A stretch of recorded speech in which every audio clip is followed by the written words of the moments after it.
Oh, 4 people. Thanks for being here, 4 people. It means a lot to me. All right. Um, well, this is the beginning. Let me just kill a couple minutes here really quick. Uh, wow, 2 people. Jeez. Thanks for being here, you two. Means a lot to me.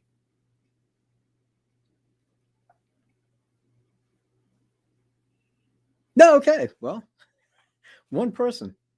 Well, I'm calling it a day. Billy E. What's going on, dude? You must be that 1 person. It's me and you, dude. You got company.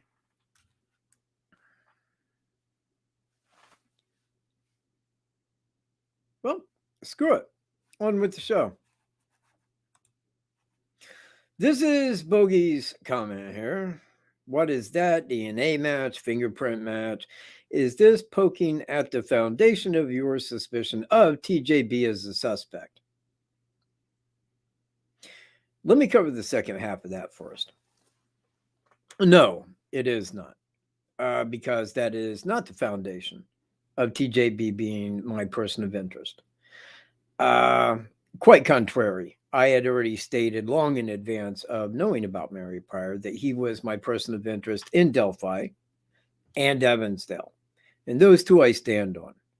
Mary Prieur is circumstantial, and I've given my reasons and I've given my narrative for why I felt he was a person of interest in that. And I stand on my reasoning. I'm not with law enforcement. I don't have fingerprints, DNA. I don't have insider knowledge. And quite contrary here, I mean, the guy that was arrested for it, I wouldn't have known that man if I was urinating on him. I wouldn't have known who he was. You see where I'm at? So the suspicion of TJB as a suspect, no, not in Delphi and Evansdale. He is the person of interest. He's the man that did those two. Ann Pates, the other one there in Genesee County, as well circumstantial. It fits the narrative. It fits the brutality. It fits the fact that there was a DNA and a fingerprints found in that and nobody that matched to. Pretty much stating that the person had never broken the law or got caught breaking the law and had been jailed. So again, he's my person of interest there. And I mean, I can't say until conviction because I'm sure that if they arrested this man, they really have something to go on. I don't think they just, up and arrested the guy for like no reason, especially when kind of got a person of interest down there, kind of would spotlight that. And I thought, what a weird time. What a weird time for this to pop up. Case is 24 years old, that of Mary Prieur. And when does it get solved? When does it come out? Right through the months after his conviction, before I said the announcement would be made. I thought, man, how odd. It's just the timing. Very weird. Well, I was contacted about this last night, and I went and looked it up, and I'm like, okay, cool. So I looked at, went on YouTube today looking at it, man. GH had a show. Don't know if he mentioned my name. If he did, I hoped he called me MJK. But that's me. So, anywho, let me see. Now, let me get back to the first part of the question here. DNA match or a fingerprint match? Well, I got some video, and I got things that I want to show here, because this is a little odd. And again, I don't have any inside knowledge on this. Now, I contacted the sheriff of Genesee County today on his private line. But he's very busy, according, I mean, I'm sure he's doing press conferences and the like. He has been on this case, I think, since it happened, and he was the undersheriff. That's how long Chris Swanson has been on this case, and he had made a promise, and I believe it was to Mary Prior's sister, that he would catch the person, that he would apprehend him and get them in jail. So, if anything in this, that's really what I'm looking at, because this is really a big day for Chris Swanson. And let me tell you something. Chris Swanson, one day, not only will he be on my show here, but one day I think he's going to be governor of Michigan. I really do. That guy he's one hell of a speaker. And I mean, he gets the job done. So anyway, yeah. And this is a really good question because we know they have fingerprints. Okay. The state of Michigan has fingerprints in this case of the suspect. They as well have DNA of the suspect.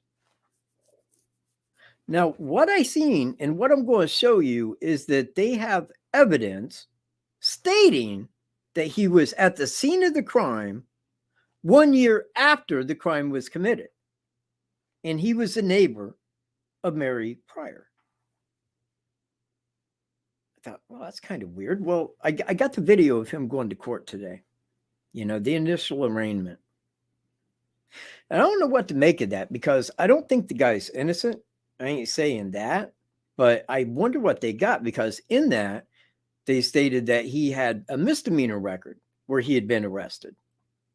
If he's got a misdemeanor record and he did this crime, brutally raped an 88-year-old lady when he was 17 years old in a town of 400 people. A 17-year-old that would do something like that, I mean, I would expect a very long line of criminal offenses from somebody with that kind of a deviant mindset. But this guy only had a couple of misdemeanors, but he was fingerprinted. Why didn't they recognize that then? You know, maybe not the DNA, but why didn't they get the fingerprints? Seems like the more the likely. Anyway, but that's the whole of that. No, it does not do anything to me believing that, you know, he committed Delphi and Evansdale. On those, while it is circumstantial, mind you, it is. All of it is circumstantial. I can show it all and how it plays, all of it, you know, right down to the methodology, everything. Well, not the same with Mary Prieur and Ann Pates, because on those two, I had very limited information, but it befit the narrative. And again, you know, on Ann Pates, he is still my main person of interest, because if somebody else had did it up there, I wouldn't know that person. You see where I'm at? But I know where he was located. I know his mindset, you know, and I know he was seeking, you know,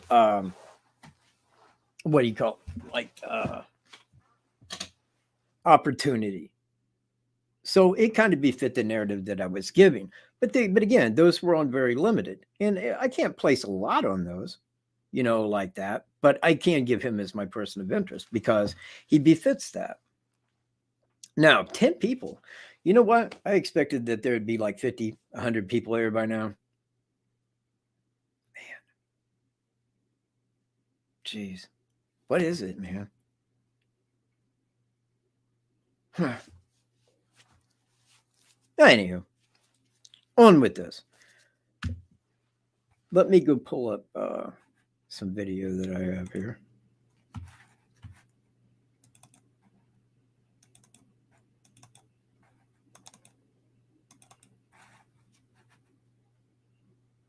Right. Yeah.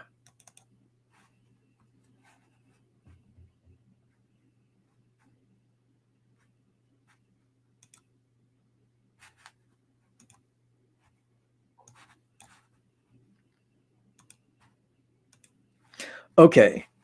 Let me get rid of this.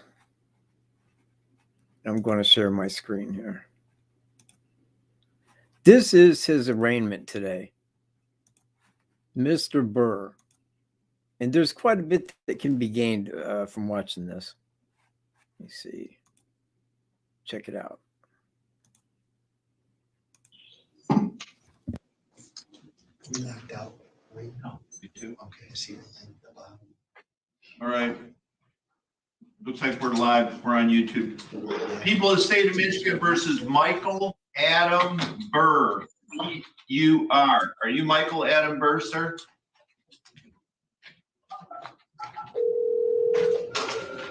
Can you hear me over there? I can't hear anything.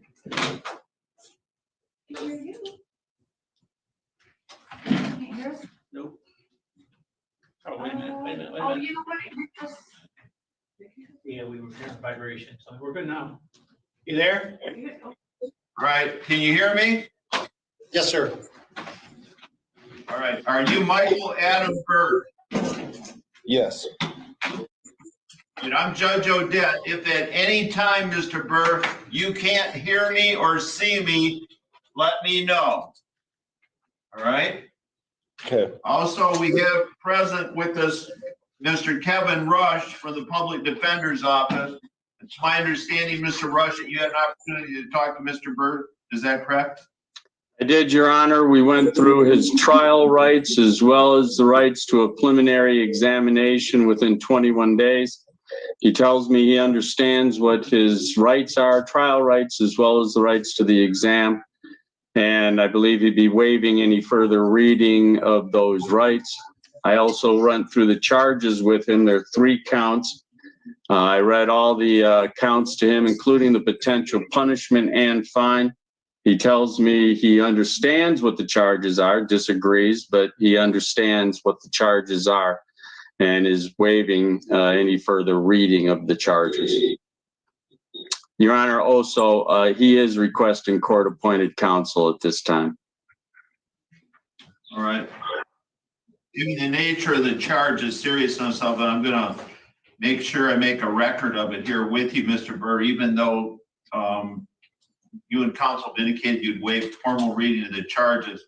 The allegation here is that Michael Adam Burr did on or about February 26, 1997, February 27, 1997, in the village of Lennon, Genesee County in the state of Michigan, count 1, while in the perpetration or attempted perpetration of criminal sexual conduct in the first degree, murder 1 of Mary Prieur, contrary to MCL 750.316, parent 1, parent B. Count 1 is felony murder. If convicted, the maximum possible penalty could be life without parole. DNA to be taken upon arrest. Count 2, it's alleged that Michael Adam Burr did knowingly restrain Mary Prieur with the intent to engage in criminal sexual penetration or criminal sexual contact with that person, contrary to MCL 750.349. This is a Tier 3 offense under the Sex Offender Registration Act if the victim is a minor, MCL 28.722, Roman numeral 5, Roman numeral 2. This carries a maximum possible penalty of up to life in prison or any term of years or fines of $50,000, DNA to be taken upon arrest. Count 3 alleges that Michael Adam Burr did engage in sexual penetration with penile vaginal with Mary Prieur under circumstances involving the commission of another felony, to wit, kidnapping, contrary to MCL 750.2520B, parent 1, parent C. This is a Tier 3 offense under the Sex Offender Registration Act, pursuant to Michigan law. Carries a maximum possible penalty of up to life or any term of years. There's mandatory AIDS or STD testing. You understand the 3 charges and the maximum possible penalties, Mr. Burr? Yes. All right, they're all alleged to have occurred in the village of Lennon, Genesee County, state of Michigan. I will have an attorney appointed for you from the Public Defender's Office. Probable cause conference will be assigned on, will take place November 24th. Because it's a holiday here, today, Veterans Day, the draw is still subject to the draw, which won't take place until tomorrow when our staff is back in. We're very limited staff because we work every day of the year here. On the issue of bond, I'm gonna hold them without bond at this time, given the nature of the charges, 3 capital offenses, felony murder included in there. November 24th, preliminary examination will tentatively be scheduled for the following Tuesday or Wednesday, either the December 1st or December 2nd, depending on the judge who's assigned to the case. Any questions, Mr. Rush? No, Your Honor, I guess I would just ask the court to consider a reasonable bond in the matter, considering that Mr. Burr indicates to me he has no prior felonies. He does have some misdemeanors, and he's not on probation or parole. I understand the court's decision based on the nature of the charges. I would just ask for a reasonable bond. Okay. I'm gonna have him held without bond at this time. And the judge assigned to the case, he always has the option of asking that be reviewed at that time. They may have other information, but I did the warrant, so what I know right now, I believe that it's being held without bond is appropriate under the circumstances. Thank you. All right, thank you, Judge. Thanks, Judge. Welcome.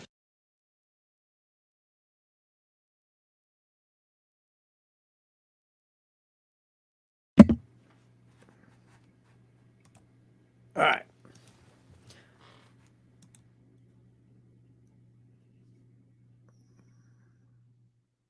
Hi, Alley Cat, man. How you doing? You know, I ain't got my glasses on, so it makes it a little bit hard to see the chat. Wow, man, like 17 people. Man, I'm really let down here. I really am. I expect a lot of people would be here. I really did. I hope if, like, if you're catching this late, man, go back to the beginning. That was Sheriff Chris Swanson that was there. Hell of a guy, man. He really is, man. I mean, you know, other people just talk. He talks and goes and does, man. He should have a show, you know, called like Sheriff Chris Swanson. He's that dude. But anyway, those were the charges that were placed on Michael Burr. Now, if you was listening to that, and I hope that you were, I hope that you was like listening to what they said. I want to point out this, you know, and I think that this might be a typo. Wait a minute, I'm going to have to pull a second one up here. Or I would suspect it's got to be a typo. Let me find it.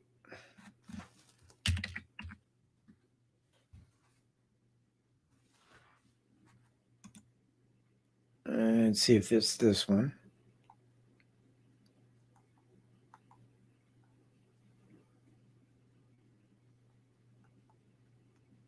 You know what? I'll place the links right here in the chat box.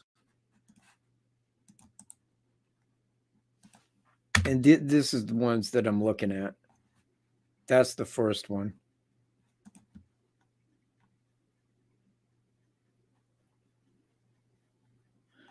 You know what? Fight.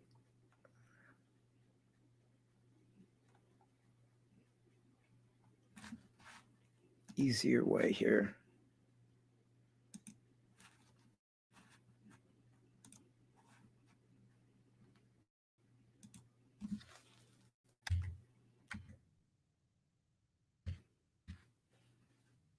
Yeah, right here. Okay, let me pull this up so you can see it.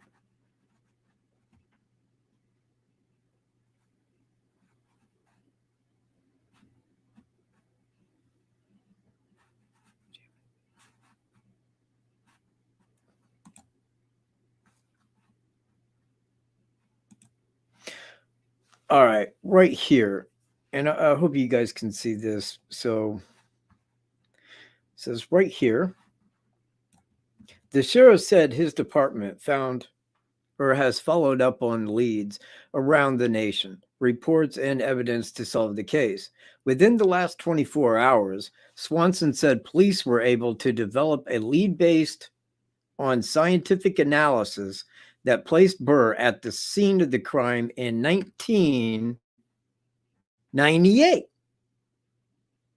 Well, the crime happened in 1997. Now, that's got to be a typo. I mean, it has to be. Because he was a neighbor of Mary Prior's. You know, it's like anywhere around there he could have been. I mean, I don't think it was that. If it was based on any kind of scientific analysis. I mean, I would think that that had to be DNA. But here's the thing. When he was reading that, when he was in court, he stated that DNA was taken after his arrest. Well, if they didn't have it then how would they be able to know it was DNA? If it was fingerprints, they could have went and got the fingerprints from when he was arrested and matched them long in advance of, 24 years. So, I just wonder, man. It makes me wonder, like, am I just maybe not seeing this right? Was it a typo? What kind? And I think that this will come out like when he goes to court, as this goes through court, all of that will come out. And after, conviction, I'll be able to, talk to Chris Swanson, kind of get the inside on that. But right now I'm a little at a loss, as to the reasoning, but I'm sure that they got a good one. If they didn't, I don't think that they would have went and arrested this man.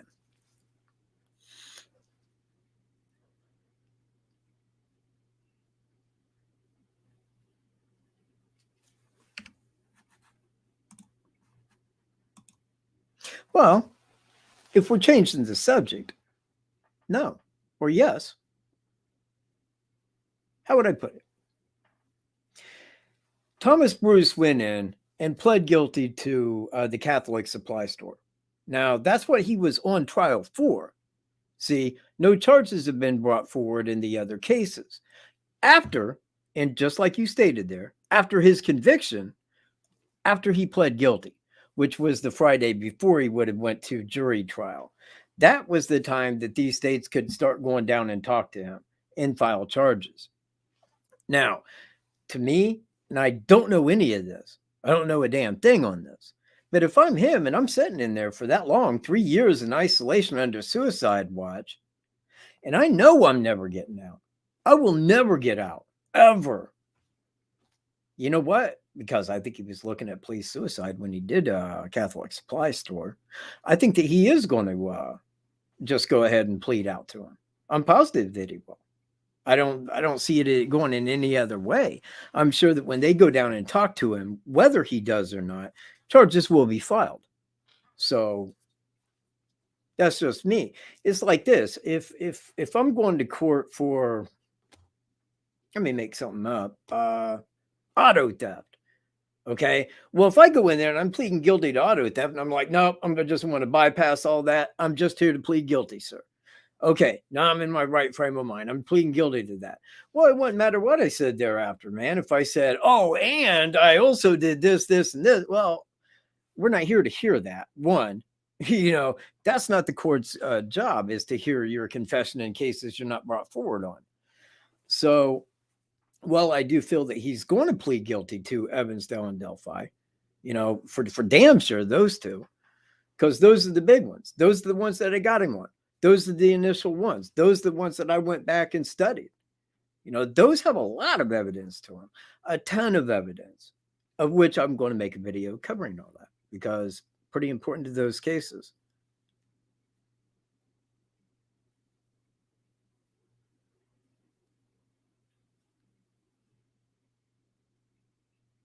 What? Hey, Mike Green. Anyway, man, that's about it, huh? I don't know really what else to go on that. I don't, man.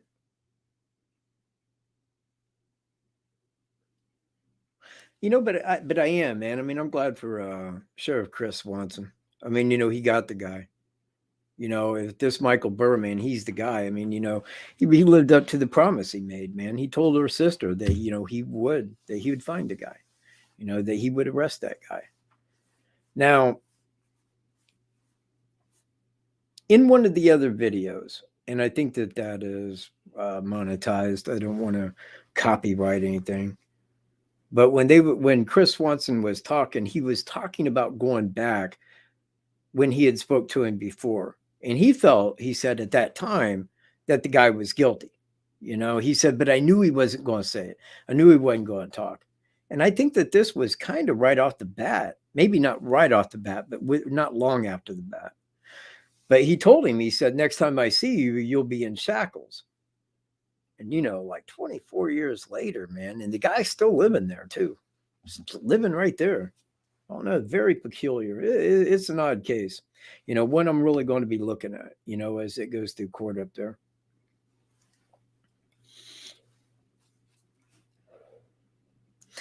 You know what? Puppy's doing fantastic. Yeah. You know what, man? I got up this morning.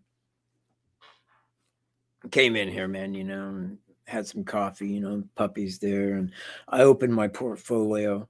I'm like, oh, Puppy, look, you know, and he looked at it and his eyes lasered and then mine lasered. And that's why my eyes are red. You know, I get up and I work every day so that Puppy can live the dream. I love that little guy. It means the most to me. Yeah, he does, man. Well, I love it, man. He's just nonstop. He's go, go, go, go, go, go, go. Never stop, go. Not me, man. I like to have a cup of coffee. No. No, man. No. No, actually, man, I got a great dog. Jack Chi. Awesome dog, man. Man, I mean, he's just, I don't know, man. Dude's always fun. That's it. There's never a boring time around him.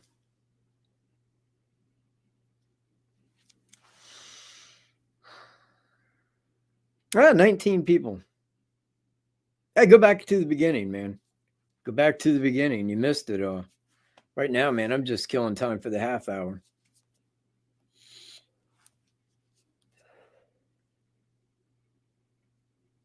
Well, you know, I mean, I thought I really put a lot of good information out here. I thought I really kind of covered it all. I don't know who did it better, but whoever they did, I hope like holy hell they had more than 17 people there. This is like my lowest rated video in history. In history. Yeah, if everybody hit the like, there'd be 17 of them. 17 likes. I'm disappointed I put this together. And I was really trying here. I was really trying. I really put this all together. You know what? I don't even know who Rittenhouse is. I really don't, man. I see it in the news and I'm like, it's one of those cases, black, white or something. Man, I get it. It's another one. Yay. You know, it got old after the first one. That's my thoughts. Yeah, no trolls. Yeah. Yeah, thank you, Alley Cat.